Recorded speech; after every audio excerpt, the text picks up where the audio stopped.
Bienvenidos también familia que nos ve vía la red social, bienvenidos. Hoy tenemos un día muy especial. Me emociona porque vamos a comenzar la carta de Pablo a Tito.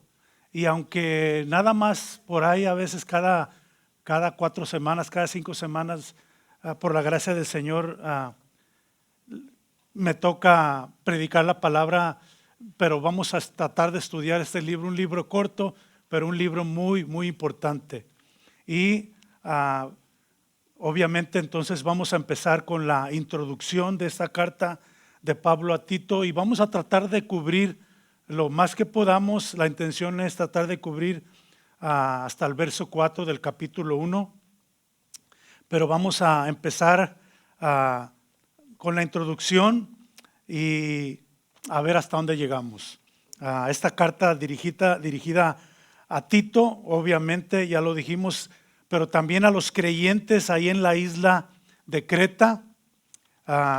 Estos creyentes que no conocían a Pablo siendo el autor, una persona que la mayoría de aquí yo creo que ya hemos oído bastante de Pablo.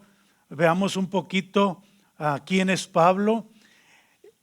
Pero antes, ahí en Mateo 9:36 hay un verso muy importante y dice así, Mateo 9:36: y al ver las multitudes tuvo compasión de ellas porque estaban desamparadas y dispersas como ovejas que no tienen pastor. Yo creo que Pablo tenía un corazón y se supone que los pastores deben de tener ese tipo de corazón, de compasión por las ovejas, siempre tratando de beneficiar a las ovejas, de cuidarlas, de protegerlas, de discipular.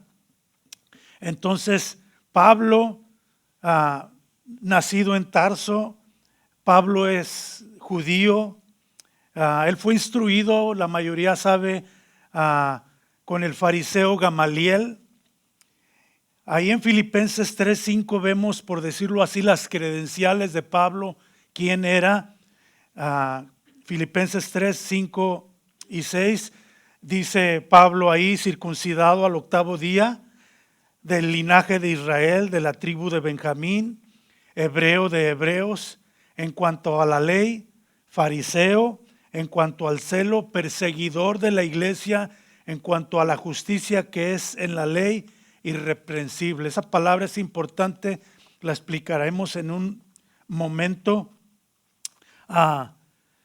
Pablo no se llamaba Pablo, anteriormente era Saulo de Tarso.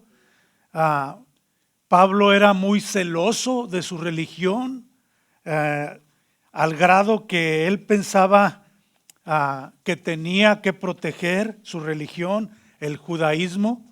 ¿Y de qué lo tenía que proteger? De acuerdo a Pablo, la amenaza en ese tiempo eran los cristianos, los creyentes.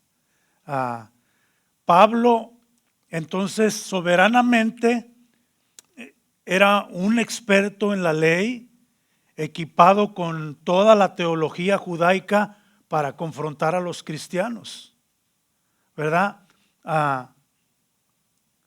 Pero yo creo que aquí habemos algunas personas, a lo mejor tú vienes de antes ibas a la iglesia pentecostés y aprendiste mucho, a lo mejor con los mormones o testigos de Jehová, y sin darte cuenta realmente, como aquí Pablo, ahora que eres cristiano y has sido salvado, regenerado verdaderamente, igual que Pablo, estás preparado entonces ahora para si el Señor abre puerta y tú explicas, puedes explicar mejor que tal vez algunos que no tenemos toda esa experiencia, ¿verdad? De alguna secta o algo donde anteriormente ibas. Entonces Pablo estaba equipado con toda la teología para confrontar a los cristianos, pero cuando Pablo iba rumbo a Damasco, Cristo le aparece y le llama al ministerio, le envía a predicar las buenas nuevas a los gentiles. Los judíos En las palabras de Cristo, Él les llamaba tumbas blanqueadas, ahí en Mateo 23, 27. ¿Por qué? Porque estas personas, estos fariseos que profesaban ser cristianos, realmente no lo eran. Por eso el Señor les dice tumbas blanqueadas, porque a ellos les importaba lo externo, la obediencia externa, les importaba los rituales, la circuncisión, ¿verdad? Entonces, por eso Pablo, sabiendo que ellos iban a ser una amenaza atacando a los cristianos, Pablo, cuando está hablando a Tito, ahí en su carta, de cómo corregir a la iglesia, ahí en el capítulo 1 le dice a Tito, Pablo, es preciso tapar la boca de los contumaces engañadores, mayormente los de la circuncisión. Era algo que les importaba a ellos ahí en el capítulo 1, versos 10 y 11. Dice, mayormente a los de la circuncisión. ¿Por qué?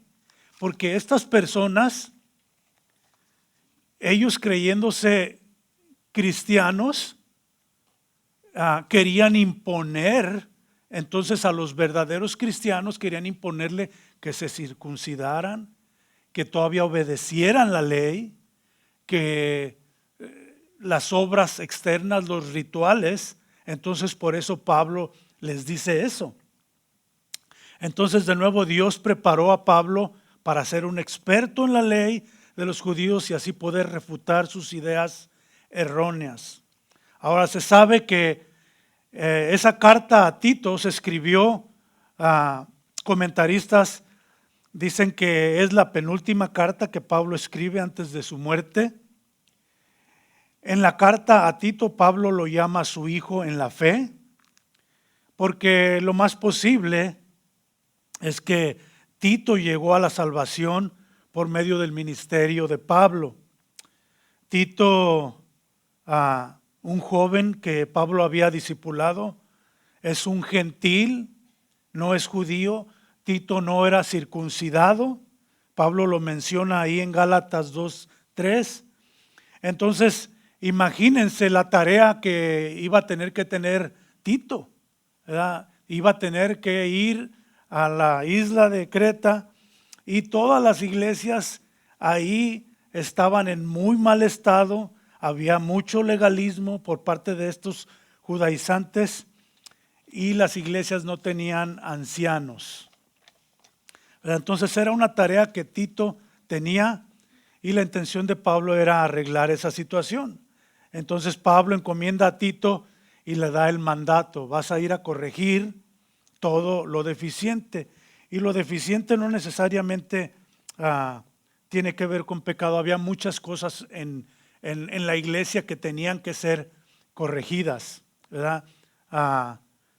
Entonces le da el mandato Pablo ahí en el verso 5 y le dice, por esta causa, aquí está Pablo diciéndole a Tito, por esta causa te dejé en Creta para que corrigieses lo deficiente y establecieses ancianos en cada ciudad, así como yo te lo mandé. Esta carta, si pudiéramos resumirla en unas frases pequeñas, es una carta de solamente 3 capítulos, pero es muy importante. A lo mejor tú pensarás, bueno, esta carta, por el hecho de que es llamada carta pastoral junto con primera y segunda de Timoteo, tenga la atención de decir, bueno, esta carta no es para mí, esta es una carta pastoral, es para los ancianos de la iglesia, para los pastores, para los maestros, pero no es así. Y realmente esta es una carta que aplica a todo creyente, ¿verdad? Ahora, Tito, fíjense más o menos lo que está pasando. Tito iba a tener que ir a Creta y iba a tener que corregir todo lo deficiente. Pero todos los que estaban ahí ya, iglesias en Creta, pues a lo mejor le iban a decir a Tito, güey, ¿y tú quién eres? ¿Verdad? ¿Con qué autoridad vienes? Si quieres decir quién califica como anciano y quién no. Eso lo vamos a ver en el estudio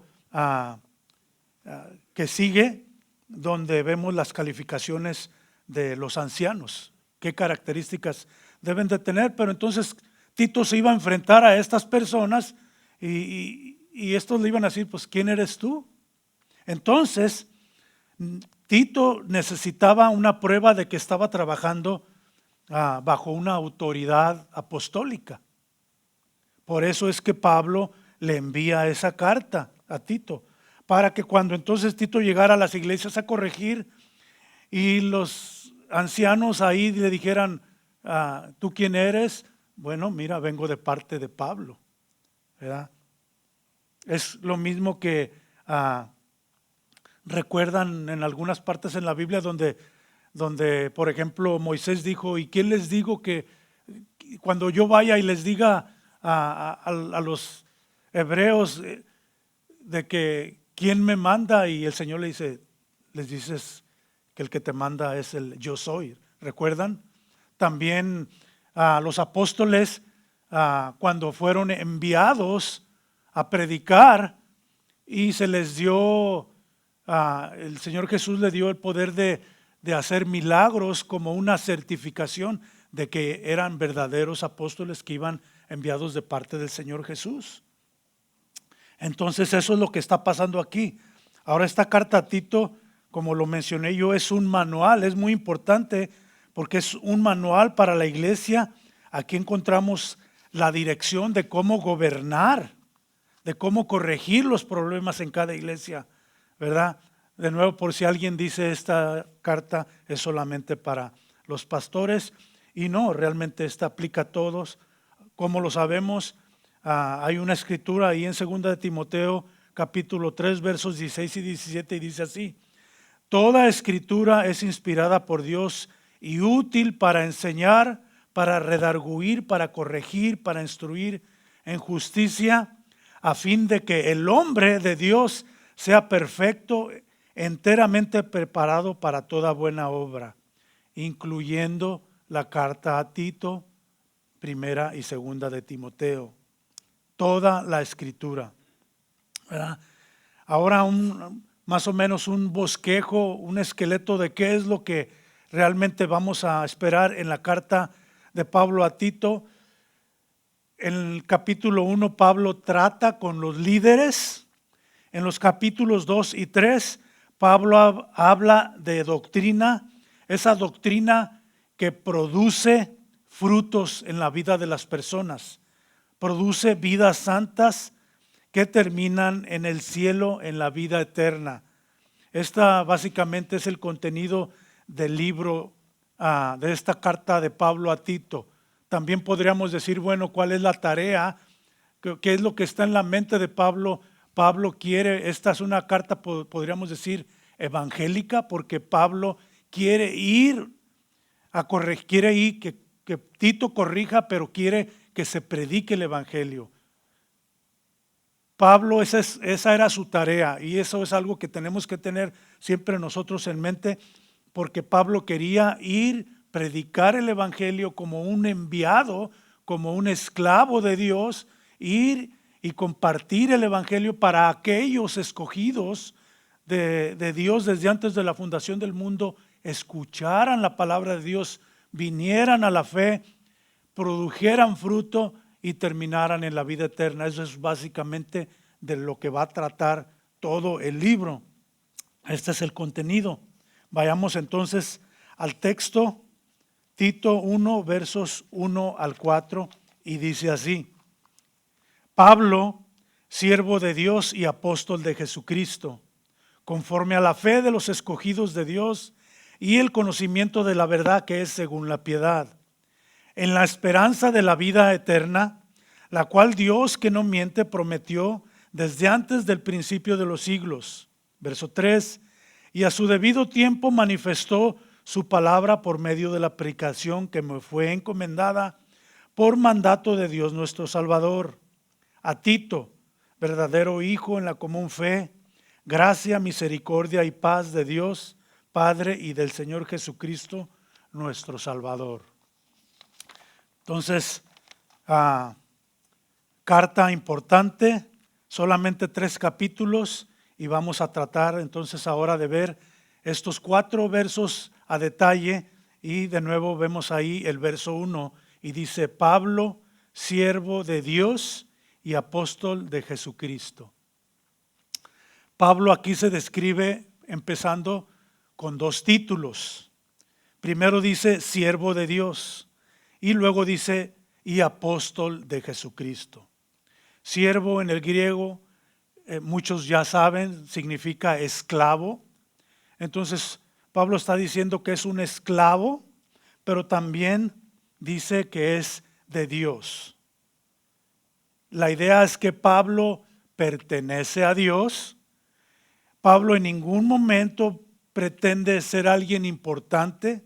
Se consideraba Pablo un esclavo de Dios. ¿Qué quiere decir? ¿Qué es un esclavo? Un esclavo en esos tiempos tenía que obedecer a su amo al pie de la letra. No había esclavos, posiblemente sí, que fueran rebeldes, que dijeran, no, yo hago lo que quiero. Pablo entonces dice, yo soy un esclavo de Dios. Se consideraba un esclavo, alguien que debía obedecer a Dios y punto, ¿verdad? Nunca pretendió ser alguien importante. Después dice apóstol de Jesucristo. Ahora, ¿quién es un apóstol?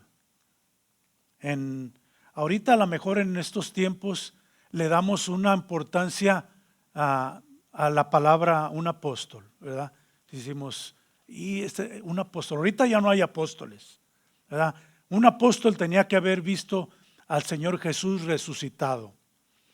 Entonces ahorita no hay apóstoles, pero en esos tiempos un apóstol sería algo así como un enviado, a lo mejor como el cartero, alguien que es un enviado, un mensajero, ¿verdad? Así lo veían en esos entonces.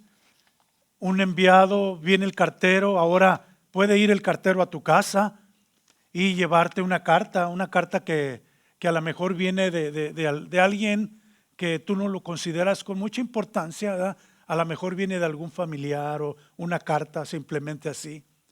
Y la trae el cartero, pero si el cartero viene con una carta certificada y dice, esta carta viene de parte del presidente, ¿verdad? O a lo mejor viene del IRS, entonces dice, ay caray, espérate, da. Entonces, lo que le da importancia a este enviado de Jesucristo, este apóstol, no es realmente quién es el apóstol, sino quién es el que lo envía. Entonces es un enviado del Señor Jesucristo, ¿verdad? La idea es que todo lo que Pablo hacía, lo hacía bajo el encargo de Jesucristo. Sí, agarran la idea. Pablo está describiendo a él mismo y dice, yo soy un esclavo que no voy a hacer otra cosa más que lo que el Señor Jesús me ha enviado a hacer. No voy a hacer lo que yo quiera, lo que me dé la gana, sino que voy a hacer lo que el Señor Jesús me envió a hacer, ¿verdad? Todo lo que lo hago bajo el encargo del Señor Jesucristo. Dijimos que ya no hay apóstoles. Apóstoles simplemente fueron los 12 y Pablo y hasta ahí. Ya no hay más apóstoles. Y a lo mejor alguien dice, ¿cómo lo sabemos? Hay un verso ahí en 1 Corintios, algunos versos, capítulo 15, versos 3 al 9, y aquí Pablo está hablando acerca de la resurrección del Señor Jesús, y fíjense lo que dice, 1 Corintios 15, empezando en el verso 3, dice, porque primeramente os he enseñado lo que asimismo recibí, que Cristo murió por nuestros pecados conforme a las Escrituras, y que fue sepultado, y que resucitó al tercer día conforme a las Escrituras, y que apareció a Cefas y después a los 12. Después apareció a más de 500 hermanos a la vez, de los cuales muchos viven aún, y otros ya duermen. Después apareció a Jacobo, después a todos los apóstoles, y verso 8, y al último de todos, como a un abortivo me apareció a mí, porque yo soy el más pequeño de los apóstoles, que no soy digno de ser llamado apóstol porque perseguía la iglesia de Dios. Entonces, Pablo fue el último que vio al Señor Jesucristo y ese era es un requisito, entonces ya no hay apóstoles. Y sabemos que hay muchos que se dicen llamar apóstoles, ¿verdad? Nomás es cuestión de prender la televisión y buscar o por internet y vas a darte cuenta que hay muchos que dicen que son apóstoles. Entonces, Pablo fue el último enviado, el último apóstol para cumplir la misión que Cristo le ordenó, ¿verdad? Ahora nosotros obviamente no somos apóstoles, pero tenemos ciertos dones que el Señor nos ha dado a cada uno. Tenemos ciertos ministerios por los cuales podemos entonces nosotros meternos más o menos a lo que Pablo está diciendo. Nosotros podemos decir, nosotros somos siervos del Señor, somos esclavos, fuimos comprados por sangre, por precio de sangre, somos esclavos, tenemos una misión que hacer, tenemos dones que el Señor nos ha dado que tenemos que administrarlos y dar a la iglesia. El Señor ha repartido dones con sus hijos y hay dones que tú tienes que me bendicen y me edifican a mí. Hay dones que alguien más tiene y los ejerce y beneficia a la iglesia, al cuerpo de Cristo, ¿verdad? Nos edificamos unos a otros, ¿verdad? Entonces, Pablo dice que es un siervo, en el verso 1, que es un esclavo y que es un mensajero, un enviado, y luego continúa y dice, conforme a la fe de los escogidos de Dios. La palabra conforme se puede traducir para la fe de los escogidos de Dios. Entonces esta palabra explica que todo lo que Pablo hacía lo hacía para que los escogidos de Dios pudieran llegar a tener la fe en Cristo. Muy importante. Entonces, de nuevo dice Pablo, verso 1, yo soy esclavo, soy un enviado para que los escogidos de Dios lleguen a tener fe. Esa es mi misión, parte de la misión de Pablo. Lo hacía para que los escogidos de Dios pudieran llegar a tener fe en Cristo, ¿verdad? Y la idea es que Pablo, o por decirlo así, nosotros, cuando abrimos nuestra boca, cuando el Señor presenta la oportunidad y compartimos la palabra de Dios, Dios ya ha determinado, de acuerdo a su soberanía, salvar a aquellos que Él escogió. Muy importante entender esto. Y el medio que Dios determinó para salvar a los suyos es mediante la fe. ¿Estamos de acuerdo ahí? Hasta ahorita. Y esa fe que Dios regala, ¿verdad? Si tú tienes fe, es porque Dios te la regaló. Efesios 2:8. Porque por gracia sois salvos. ¿Por medio de qué? De la fe. Y esto no de vosotros, pues es don de Dios, es un regalo de Dios, ¿verdad? Entonces, vayan más o menos viendo la escena.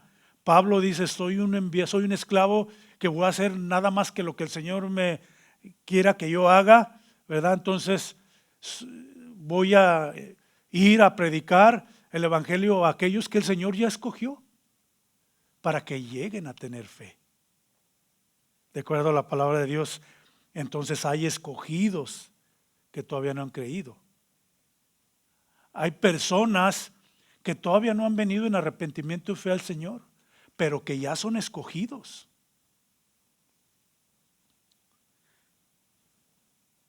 Pablo, al llegar a Corinto ahí en Hechos 18:10, dice el Señor hablando y dice, porque yo estoy contigo y ninguno pondrá sobre ti la mano para hacerte mal, ¿verdad? La idea es que Pablo está ahí y, y el Señor le reafirma y le dice, predica, nadie te va a poder hacer nada. Dice, porque yo tengo mucho pueblo en esta ciudad. Muchas personas que todavía no han llegado a tener fe en Cristo, todavía no han escuchado las buenas nuevas del Evangelio. Hay personas que han sido escogidos desde antes de la fundación del mundo que solo necesitan escuchar el Evangelio. Porque el Evangelio es poder para salvación. Solamente necesitan escuchar, ¿verdad? ¿Por qué tienen que escuchar? Porque la fe viene por el oír. Cuando una persona que Dios escogió desde antes de la fundación del mundo escucha la palabra de Dios, a lo mejor no ahí luego, ¿verdad? Es garantizado que va a ser salvo. ¿Cuándo? No lo sabemos. Hace una semana fueron a puerta, el sábado pasado, y yo estaba pensando, yo estuve aquí en la junta que tuvimos y me hubiera gustado, yo trabajo los sábados, pero yo estaba pensando, y especialmente preparando este estudio, porque si aquellos que van puerta a puerta, te imaginan, llegan y tocan y sale alguien y dices tú, ¿será escogido desde antes de la fundación del mundo? Solamente necesita escuchar el Evangelio. Ahora, si te rechaza, en ese momento dices, no era escogido. No sabemos, porque recuerden, Pablo era un asesino, pero era un escogido desde antes de la fundación del mundo. El día que esa persona va a ser convencida por el Espíritu Santo y venir en arrepentimiento y fe, cuando el Señor le concede arrepentimiento y fe, no sabemos a qué edad va a ser. Yo recuerdo en alguna ocasión orando por la familia, decir, Dios mío, ¿por qué no lo salvas? Ya quiero que lo salves. Y me viene algo a la mente y dice, Señor, pues, ¿cuántos años, hasta los cuántos años veniste tú? Y ahora queremos que rapidito. El ladrón en la cruz, ¿era escogido desde antes de la fundación del mundo? Claro que era escogido. ¿Y hasta qué? ¿Hasta cuándo le tocó venir en arrepentimiento y fe al Señor? Hasta que ya estaba ahí. Porque alguno dirá, bueno, tal vez no era tan malo. ¿Cómo no? En aquellos entonces las personas que iban a ser ejecutados en una cruz eran de las personas más considerados de lo peor, para que le fueran mandados a morir en una cruz. Entonces, ese ladrón en la cruz era escogido desde antes de la fundación del mundo. Y si es escogido desde antes de la fundación del mundo, no importa quién sea, está garantizado. Ahora, nosotros tenemos la tentación de pensar, bueno, el Señor a mí me salvó pues porque soy buena persona, ¿verdad? Soy buena persona. Sí se ponen, uno tiene esa tentación de pensar eso, de que bueno, a mí el Señor me salvó porque mira, pues yo no robo, ni he matado a nadie. Entonces tenemos esa tendencia a pensar así. Pero si la palabra de Dios dice que el Señor nos escogió desde antes de la fundación del mundo, todavía ni existíamos, todavía ni hacíamos ni bien ni mal.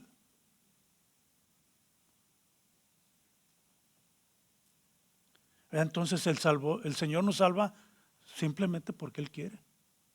Desde antes de la fundación del mundo nos escogió. Y nosotros tendemos a pensar, bueno, algunos, podemos nombrar aquí algunos malhechores o gente que muy malísima. Piensen en alguien que digan, tú, ese no se merece la salvación. ¿Y quiénes somos nosotros para decir quién merece o quién no? Pero tendemos a categorizar, ese no, ese es muy malo,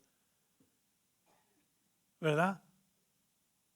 Pero Es simplemente regresar a la escritura. Pablo era un asesino. Y no asesino de cualquiera, de asesino de cristianos. Todos dirían antes de que Pablo fuera, cuando era Saulo de Tarso, uy, va directo al infierno, ¿no? Y sin embargo era escogido. Ministerio puerta a puerta. Recuerden, nosotros no convertimos a nadie, no salvamos a nadie, solo tenemos que predicar el evangelio. El Señor es el que salva por su propia voluntad. A lo mejor en ese ratito tú le explicas y como a nosotros tal vez, ¿verdad? Que la primera vez tal vez no hicimos caso. Pero a su momento, al momento exacto que el Señor quiere, entonces el Espíritu Santo te enseña quién eres realmente por dentro y te ayuda. Porque hasta para decir, Dios mío, perdóname, el cuerpo no quiere. Tienes que el Espíritu te ayude hasta a decir eso. Juan 6:44, recuerdan uno de los versos que más cito, por decirlo así. Cuando un escogido de Dios escucha y tenga fe y sea salvo, Pablo de nuevo en el verso 1, siervo de Dios y apóstol de Jesucristo, para que los escogidos de Dios lleguen a tener fe. Y luego dice, y conocimiento de la verdad que es según la piedad. Viene a ser más o menos la misma idea, ¿verdad? El conocimiento de la verdad, que es esto, cuando decimos, cuando alguien conoce la verdad, ¿verdad? Cuando alguien conoce, podemos decir conoce a Cristo. Cuando hablamos a veces de Cristo, conoces a Cristo, no estamos hablando simplemente de que conoces la persona de Cristo, sino estamos hablando de que conoces a Cristo en su totalidad, en la obra soberana del Señor Jesús, en su deidad, en quién es Él. Él es el Dios. Entonces, en que tiene un plan soberano, en que fue bebé pero creció, tenía un propósito, dio su vida en la cruz, resucitó, está sentado a la derecha del Padre intercediendo por nosotros. Entonces cuando dice para el conocimiento de la verdad, realmente esa frase equivale o significa salvación. Cuando alguien viene al conocimiento de la verdad, significa que es salvo. Venir al Señor en arrepentimiento y fe. Llegar a conocer la verdad. Llegar a la salvación es lo mismo. Y el medio que Dios usa para que un escogido tenga fe es por medio de conocer la verdad. Entonces vamos acomodando las fichas, ¿se dan cuenta? Pablo dice, yo soy un esclavo, soy un enviado que va a predicar a aquellos que ya Dios escogió desde antes de la fundación del mundo. ¿Y cómo van a llegar a tener fe? Cuando escuchen la verdad, cuando escuchen el evangelio. Es algo que yo creo que todos nosotros tenemos que tener muy claro, que eso es el proceso, es lo que Dios, cómo Dios usa todo esto. Cómo usó a Pablo, cómo nos puede usar a nosotros, hacer exactamente lo mismo que Pablo hace, ¿verdad? O decir nosotros, yo me considero un esclavo, un enviado que va a hacer lo que el Señor quiere, voy a ir a predicar el evangelio, voy a hablar, si es necesario, voy a predicarlo con mi vida. ¿Para qué? Para que aquellos que son escogidos de Dios vean o escuchen y lleguen a tener fe cuando escuchen el evangelio. El medio que Dios usa para que el escogido tenga fe es por medio de conocer la verdad. Ahora es importante explicar esa verdad porque esa verdad tiene dos aspectos y esto es muy, muy importante. Cuando una persona escucha la verdad, cree, ¿verdad? Es un escogido, escucha la verdad, muy bien. Es salvo en ese momento, pero hay un segundo aspecto. También cuando nosotros nos exponemos a la doctrina sana constantemente, yo en ocasiones cuando las personas, no es que no tengamos prisa en aprender, pero a veces tenemos expectativa de ver resultados muy rápido. Yo les digo, sea paciente, estudie la palabra, venga a la iglesia, que se haga un hábito. Escuche la palabra de Dios, a lo mejor ahorita por internet puede escucharla, mensajes. Podemos estar expuestos a la palabra de Dios constantemente, porque la palabra de Dios es la que va a transformar la vida. ¿Se dan cuenta? Entonces, esa verdad la escuchas, eres salvo, pero también estar expuesto a la doctrina correcta, a la interpretación correcta de la palabra de Dios. Esa verdad continuamente recibida, expuestos a la palabra de Dios constantemente, el propósito de esa verdad es santificar, es ir transformando a la persona. Esa persona ahora entiende algo y dice, yo no sabía eso, entonces lo voy a poner en práctica. Ahora ya no voy a decir esto que yo antes pensaba que no era malo, ahora voy a hacer esto, que sé que esto le agrada a Dios. Y continúas yendo a la iglesia, pasan años y ya eres una persona diferente, porque has estado expuesta a la palabra de Dios y la has estado poniendo en práctica. Entonces, la idea que esta sana doctrina tiene es que no solamente salva, sino que también que transforma, santifica. Recuerden, el Señor nos salvó y al llegar a la gloria, no sabemos cuántos años nos va a dar el Señor en el proceso de santificación. Y eso es lo que estamos hablando, estar expuestos a la palabra de Dios, que el Señor utiliza todas las decisiones que nosotros tomamos y las usa para que todo obre para bien, dice Romanos, para transformarnos a la imagen del Señor Jesús, a que seamos un tipo como el Señor Jesús, a que haya fruto en nuestra vida. ¿Fruta de qué? Fruto del Espíritu Santo. Entonces esos son los dos aspectos, de que la palabra de Dios salva, pero también transforma. La sana doctrina salva y también santifica. Esa es la enseñanza clara de toda la Escritura. La sana doctrina puede producir santidad y podemos verlo entonces de esa manera, donde cuando vas a una iglesia donde se predica la doctrina sana, ¿qué hay? Personas sanas, personas que producen fruto. Pero cuando vas a una iglesia donde no se predica no se explica correctamente la palabra de Dios, ¿qué pasa? Entonces no hay personas produciendo fruto del Espíritu Santo, sino carnales, pecadores. Y no estamos diciendo que nosotros no somos pecadores, porque estuviéramos mintiendo, ¿verdad? Pero la idea es que la palabra de Dios va a ir transformando tu vida al grado que vas a pecar menos y vas a obedecer más, ¿verdad? Pero siempre existe esa lucha que tenemos, ¿verdad? Esas tendencias todavía que tenemos. Entonces la sana doctrina produce vidas santas en los creyentes santos, sanos. Dios ha llamado a pastores con el propósito de perfeccionar a los santos. Ahí en Efesios 4 dice, también vemos la misma idea ahí en Santiago 2:14 en adelante. La fe genuina siempre produce buenas obras, dice Santiago, ¿recuerdan? Enséñame tu fe, dice Santiago. ¿Cómo? La evidencia, tus buenas obras. Y ya sabemos que no es por obras, pero cuando una persona realmente ha sido transformada del corazón, ¿qué va a producir? Va a producir buenas obras, ¿verdad? Entonces, eso es lo que vamos viendo aquí en este libro de Tito. Pablo en el primer capítulo está, por decirlo así, poniendo los cimientos y explicando esto es lo que vamos a hacer. Entonces, de la misma manera que Pablo fue enviado con el propósito de alcanzar a los escogidos, ¿verdad? Ese era el propósito que Pablo tenía. Podemos decir, ese es nuestro propósito también, ir y escoger ir como enviados y alcanzar a aquellos que ya el Señor escogió desde antes de la fundación del mundo. Entonces, así como ese es el propósito de Pablo, esta verdad que vamos a predicar tiene el propósito entonces de producir vidas santas en estos escogidos.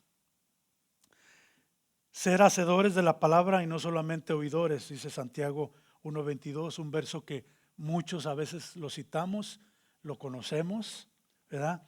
Resumiendo un poco, ¿verdad? Pablo dice, soy apóstol para que los escogidos lleguen a tener fe cuando escuchen la verdad y que produzcan piedad. Y esto, alguien diría, ¿con qué finalidad? ¿Cuál es el punto aquí? Ya que estamos escuchando todo esto, es muy importante. Su intención, todo el ministerio de Pablo, toda su intención era con la finalidad o estaba basado en que todos aquellos que vinieran entonces escogidos del Señor desde antes de la fundación del mundo, que vinieran en arrepentimiento y fe y que producen buenos frutos, pero que también tengan la esperanza de la vida eterna. Porque ¿qué sería todo eso sin ir al cielo con el Señor? Todo lo que Pablo hacía lo hacía con el propósito de que los escogidos pudieran entonces alcanzar vida eterna. Ese era el mensaje de Pablo. Lo vemos ahí en el verso 2. Después de haber dicho, Pablo, siervo de Dios, apóstol de Jesucristo, para la fe de los escogidos de Dios y el conocimiento de la verdad, que es según la piedad, verso 2, en la esperanza de la vida eterna. Eso es lo que nosotros tenemos, ¿no? La esperanza de la vida eterna. Efesios 2:1 dice, y Él os dio vida a vosotros cuando estabais muertos en vuestros delitos y pecados. ¿Qué dice? ¿Qué quiere decir esto? Que estábamos sin esperanza. Estábamos sin esperanza. En aquel tiempo estabais sin Cristo, alejados de la ciudadanía de Israel y ajenos a los pactos de la promesa, sin esperanza y sin Dios en el mundo. Efesios 2:12. Estábamos sin esperanza. Ahora recibimos la vida eterna. Podemos tener entonces la esperanza de habitar y reinar con Cristo por la eternidad. Ahora, esa esperanza que tenemos, ¿verdad? Hay muchas personas que creen o han llegado a escuchar predicadores que dicen que podemos perder la salvación. Entonces, si puedes perder la salvación, entonces, ¿dónde está esa esperanza? La esperanza que tenemos es absolutamente segura para el escogido de Dios. Vida eterna es garantizada para el escogido de Dios.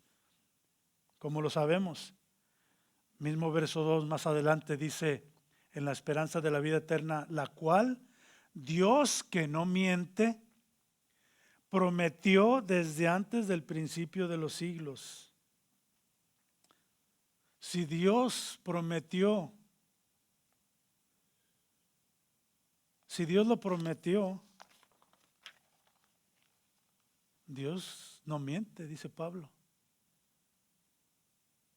Lo aclara en esas dos formas. Primero dice Dios que no miente. Dios no es capaz de mentir. Entonces, si Dios nos promete algo, está garantizado. Está garantizado. Dice desde antes del principio de los siglos. Ahí en 2 de Timoteo 1:9, misma idea, y dice, quien nos salvó y llamó con llamamiento santo, no conforme a nuestras obras, según el propósito suyo y la gracia que nos fue dada en Cristo Jesús, antes de los tiempos de los siglos.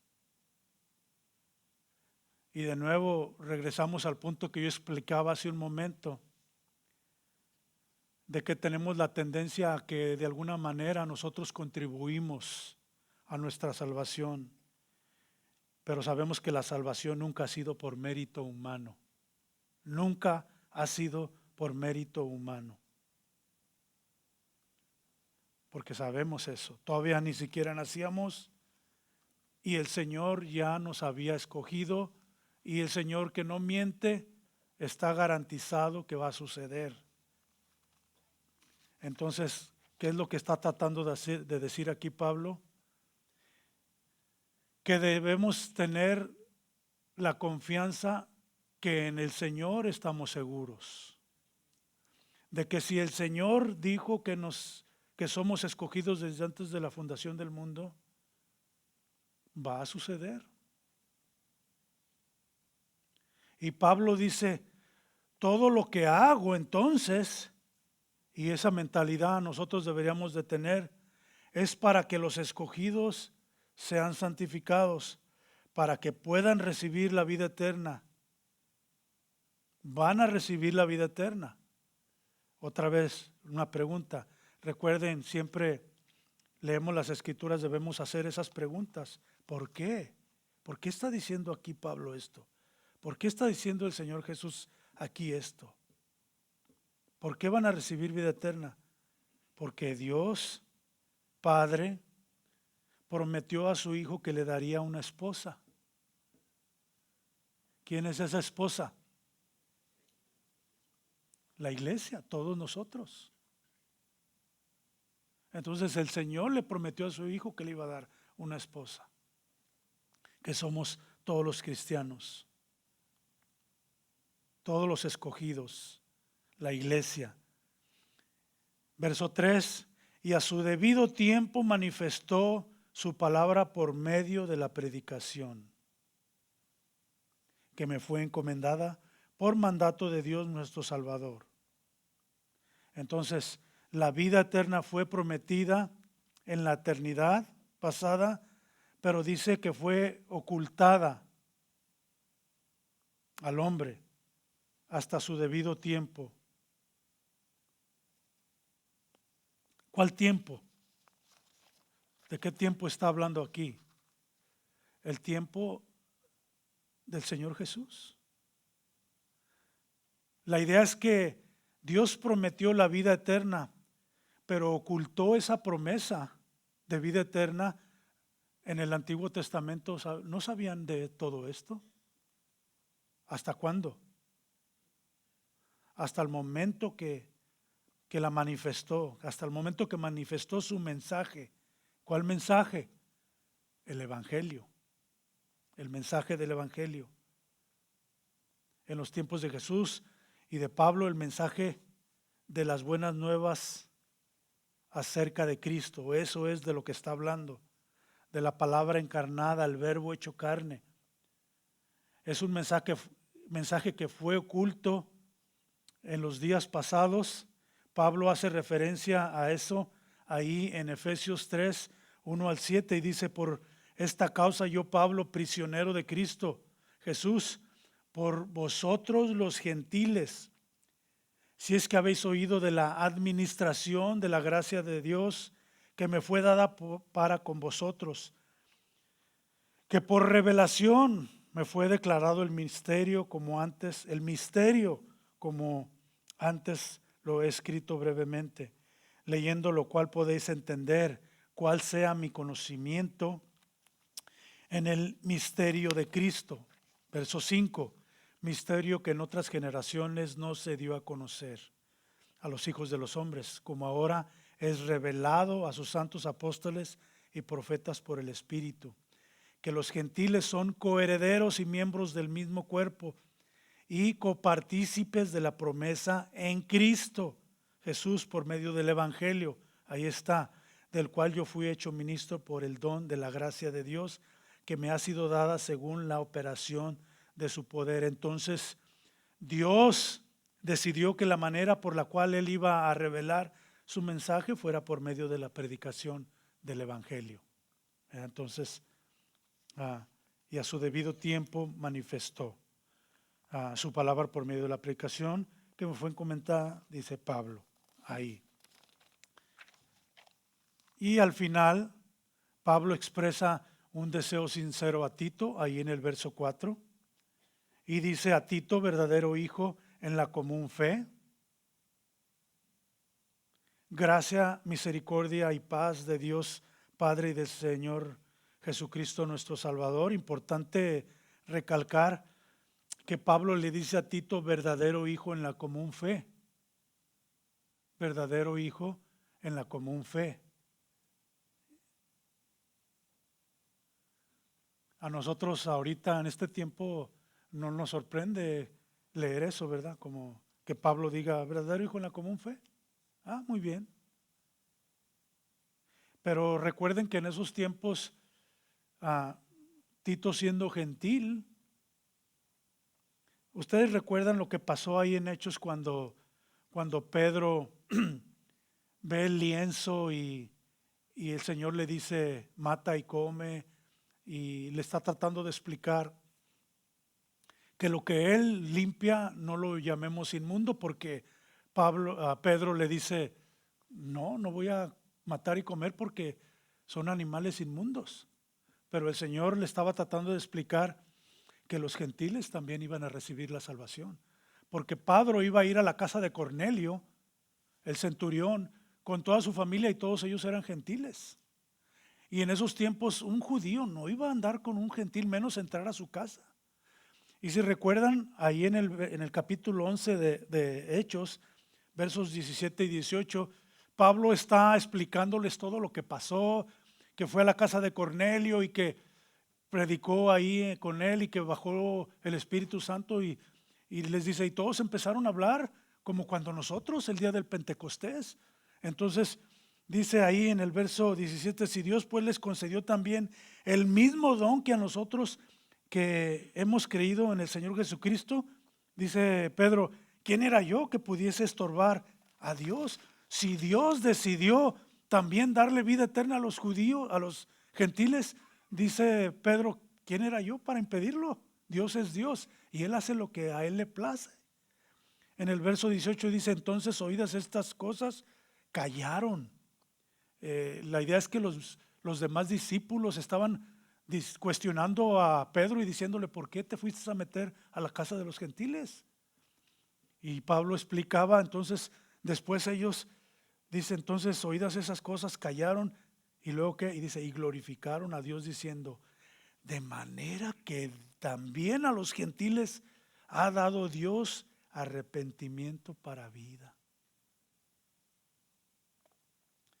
Entonces, por eso a ellos que Pablo diga un gentil incircunciso y Pablo lo llama verdadero hijo, era algo como muy significativo en esos entonces. Para nosotros no nos parece.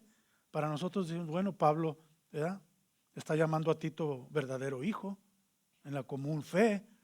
Entonces vemos que Pablo, esto es importante porque podemos ver que Pablo invirtió tiempo a discipular a Tito, a Timoteo. Timoteo era mitad judío y mitad gentil, y si era circuncidado, Timoteo. Entonces, la idea también es de que hay pastores que discipulan, que no simplemente la tarea es de que predicas el evangelio y alguien viene al Señor y ya lo dejas. Es necesario invertir tiempo, especialmente si el pastor está discipulando a personas que a lo mejor pueden ser líderes en la iglesia, porque es necesario, ¿verdad?, que haya líderes en la iglesia. Lo veremos en el siguiente estudio, ¿verdad? Entonces, creemos que es importante tener un pastor que invierta tiempo para levantar líderes.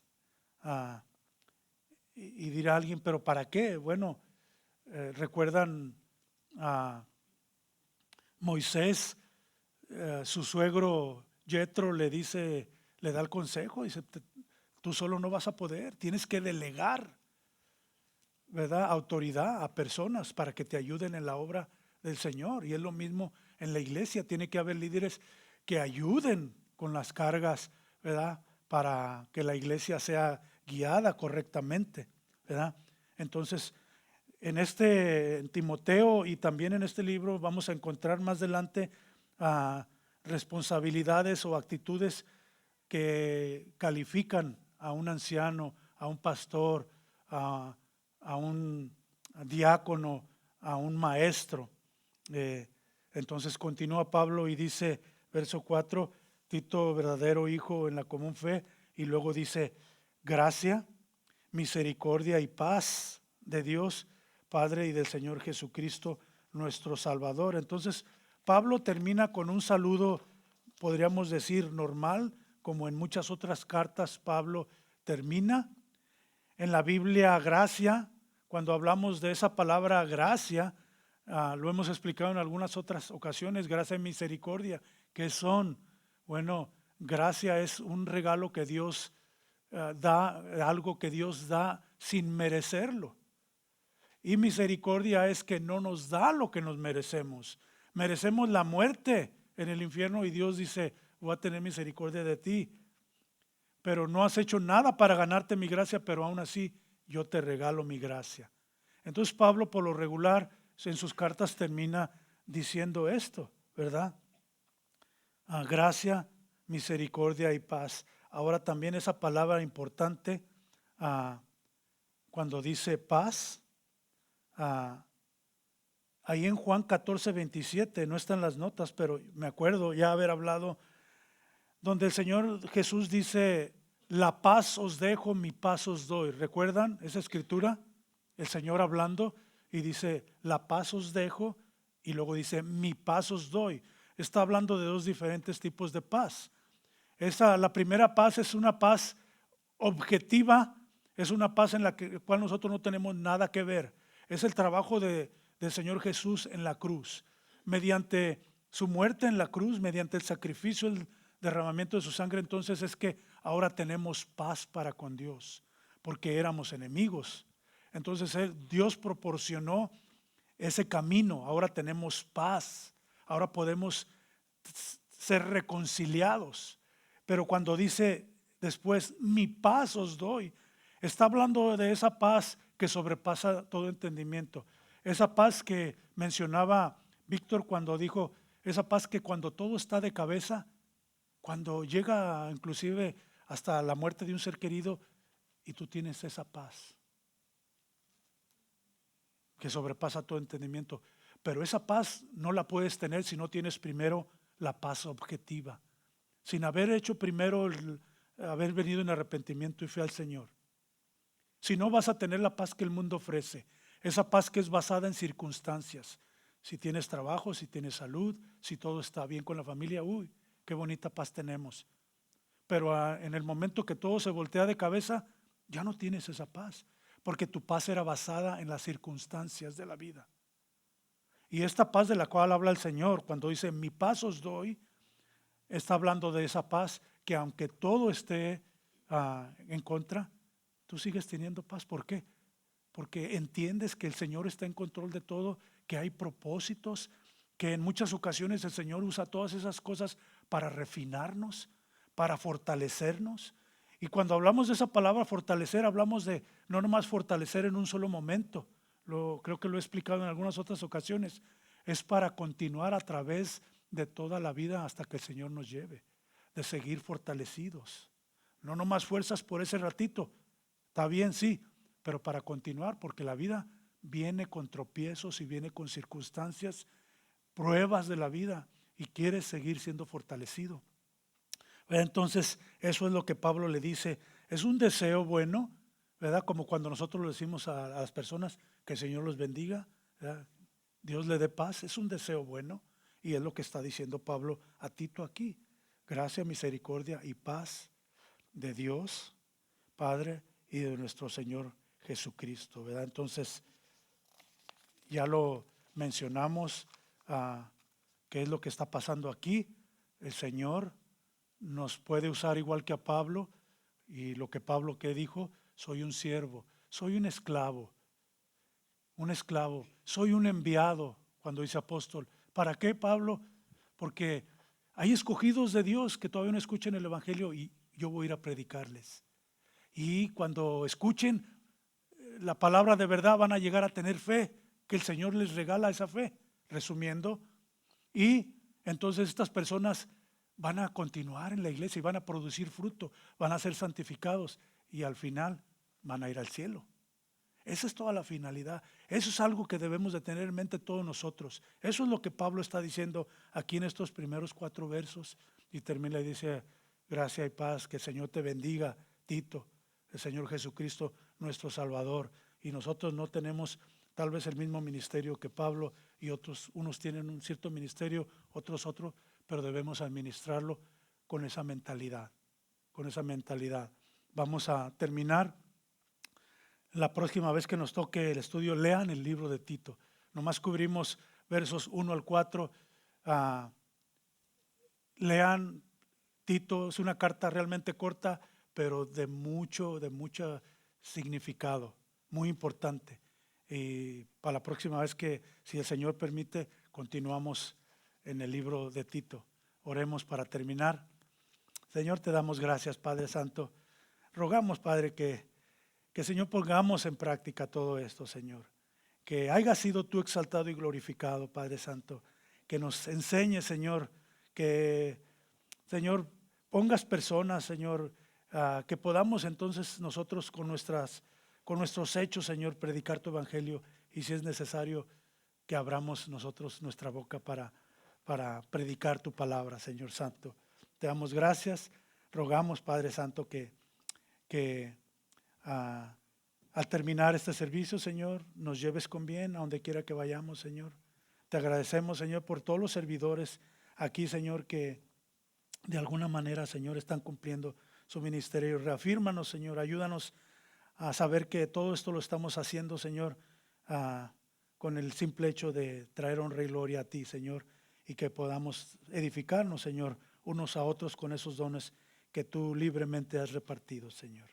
Bendice el resto de este día, te lo pedimos, Señor, en el nombre de tu Hijo Jesús.